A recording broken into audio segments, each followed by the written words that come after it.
Donc, parce que maintenant c'est un moment important hein, dans cette journée des gym, puisque c'est l'attribution du deuxième Médocéan d'or. Donc je vais inviter le jury à venir me rejoindre. Donc docteur Marie-Josée Maigrat, présidente de jury et à qui je vais laisser la parole pour présenter les 3 thèses que nous avons reçues.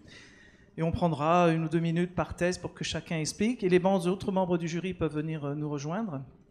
Je vous rappelle qu'il y a 3 personnes de Médocéan, généralistes, et puis on voulait ouvrir aussi à quelqu'un, un hospitalier. Ça me paraît important que ce ne soit pas que nous qui nous auto-satisfassions des jurys de thèse.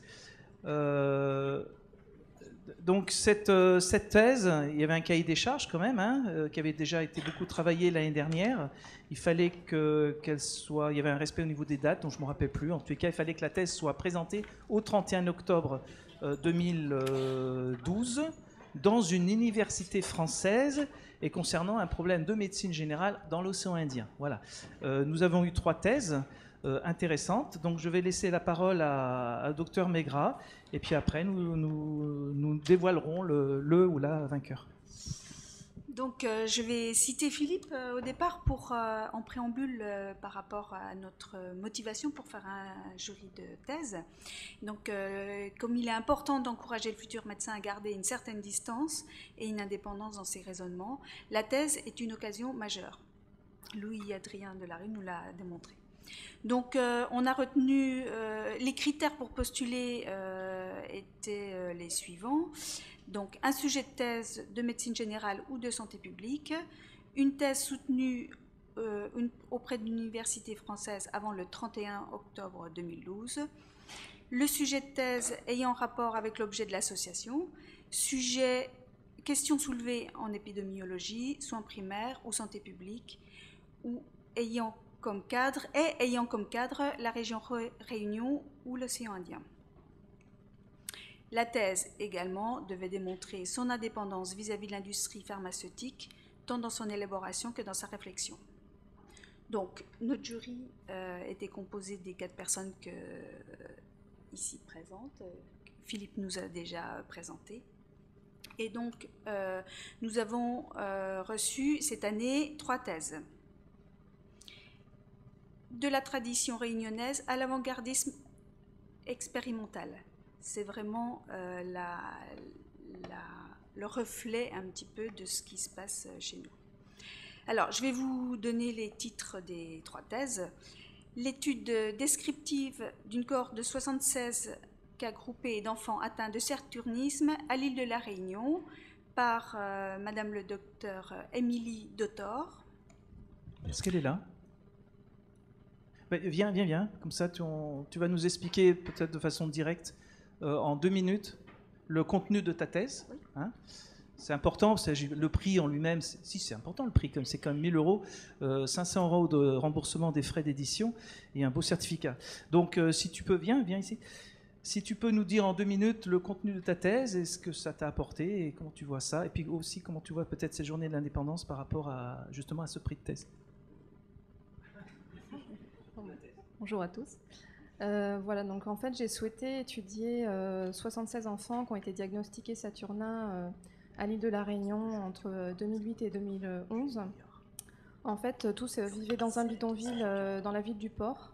Et voilà, j'ai souhaité en fait savoir un petit peu ce qui était devenu de ces enfants. Je voulais savoir s'ils avaient eu une symptomatologie en rapport avec le saturnisme. Je voulais également connaître la prise en charge qui avait été faite devant ce problème de santé publique, de savoir comment on avait pris en charge les enfants, ce qui s'était passé.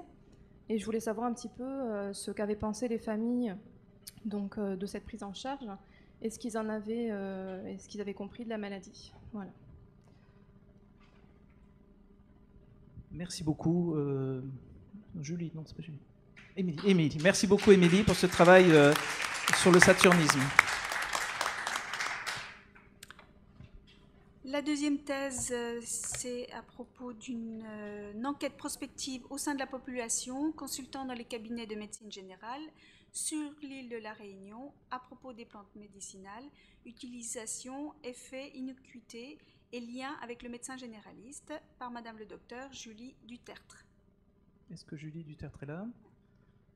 Donc la voici. Donc pareil, en quelques minutes. Alors c'est intéressant parce qu'il y a Claude Maraudon, ici présent, qui est pharmacien, dont on a parlé. Il est parti. Non, il est là. Que tu es mauvaise langue, Muriel. Donc Claude Maraudon, pharmacien, qui s'investit beaucoup au travers d'une association, la Plamédome, sur la recherche dans ce domaine. Alors bonjour à tous, voilà. Donc j'ai voulu faire une thèse sur l'utilisation des plantes médicinales ici à La Réunion, qui m'a paru importante lors des consultations à l'hôpital et puis en cabinet. Donc j'ai donc fait une enquête auprès de patients qui consultaient au sein des cabinets de médecine généraux, notamment chez le docteur Franco qui est là. Et grâce à la Plamédome aussi, j'ai eu quelques renseignements et quelques ouvertures sur l'utilisation des plantes médicinales.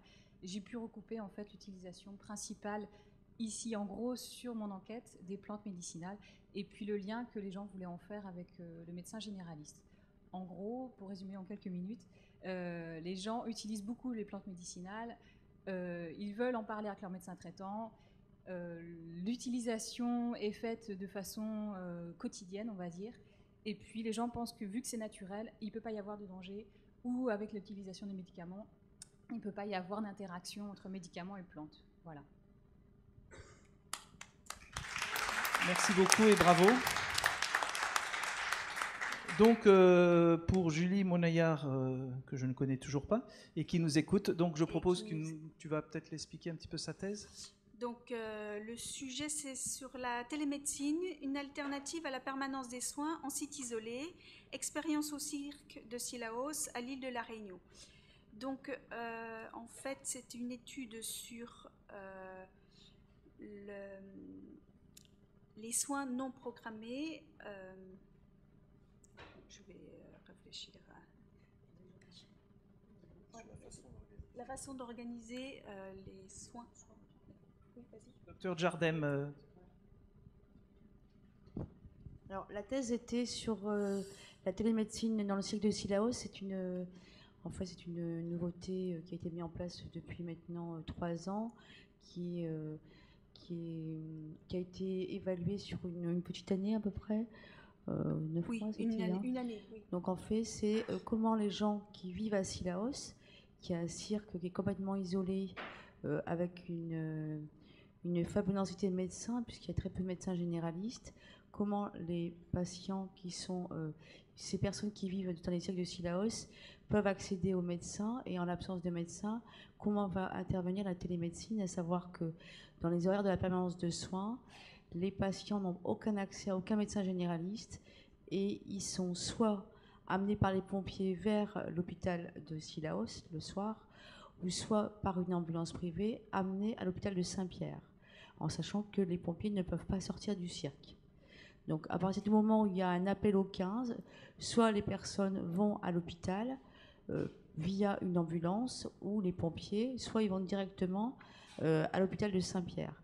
Et pour les personnes qui vont à l'hôpital de Cilaos, il y a un travail qui est fait, un bilan qui est fait par une infirmière qui a été formée aux aides d'urgence et a donné un bilan, on va dire, des fonctions vitales via un système de télémédecine au centre 15, où là, on va pouvoir prescrire par téléphone, le médecin régulateur pourra prescrire par téléphone soit un traitement, soit une surveillance, soit un traitement, puis transfert vers l'hôpital. Ça va comme résumé ? Oui, tout à fait, merci. Merci, docteur Jardem. Je précise que docteur Jardem est régulatrice au 15 depuis des années, SMURiste, même si elle se concentre maintenant sur les personnes âgées. Mais c'est une des piliers du SAMU pendant 20-30 ans, et donc particulièrement active, et probablement dans la création et la mise en place de ce service de télémédecine. J'invite le professeur Arrousseau à venir nous rejoindre, puisque le moment décisif approche.